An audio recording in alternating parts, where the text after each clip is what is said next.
আরেকটা প্রশ্ন, দলকে মহাব্বত না করে শুধু খেলা উপভোগ করলে কি ঈমান নষ্ট হবে বা গুনাহ হবে?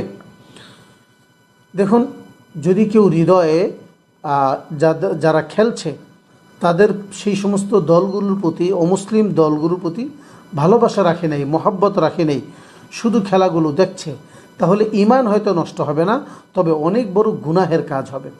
তবে যদি সে খেলা দেখতে দেখতে ভালো লাগতে লাগতে একটা পর্যায়ে গিয়ে সে সকল অমুসলিম দলগুলোকে, অমুসলিমদেরকে ভালোবেসে ফেলে এবং তাদের প্রতি মহাব্বত তৈরি হয়ে যায় অন্তরের মধ্যে, তাহলে উলামায়ে কেরাম বলেন যে তার ঈমানের একটা খতরা তৈরি হবে, ঈমানের মধ্যে আশঙ্কা পড়ে যাবে।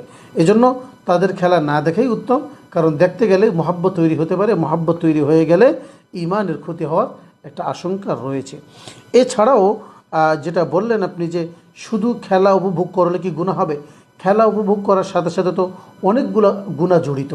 যেমন আমরা যদি দেখি, যখন একজন খেলোয়াড় খেলে, বিশেষ করে ফুটবল, তখন তাদের সতর খোলা থাকে, আর সতর খোলা রাখা এটা ফরজ তরক করা, এবং যারা এই সতর দেখবে তারাও ফরজ তরকের গুনাহে গুনাহগার হবে।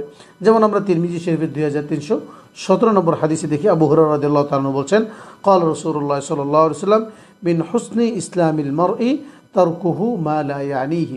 একজন মুসলিম কখনো এমন কাজ করতে পারে না যেটা কোনো অর্থ নেই, অর্থহীন কাজ থেকে বিরত থাকা, এটা ইসলামের একটা সৌন্দর্য। যেহেতু এই খেলা কোনো উপকারে আসছে না, অতএব এই খেলা ছেড়ে দিতেই হবে, এই খেলা দেখা যাবে না।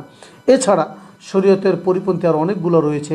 এই খেলার মধ্যে আপনি মূল্যবান সময় নষ্ট হচ্ছে, এই খেলার মধ্যে বাদ্যযন্ত্র থাকছে, এই খেলার মধ্যে গান বাজনা থাকছে, এগুলো যখন তিনি দেখছেন, শুনছেন, তখন কিন্তু অটোমেটিক অনেকগুলো গুনাহে লিপ্ত হয়ে যাচ্ছে। এজন্য কোনোভাবেই খেলা দেখা যাবে না, দেখলে অনেক গুনাহে লিপ্ত হতে হবে।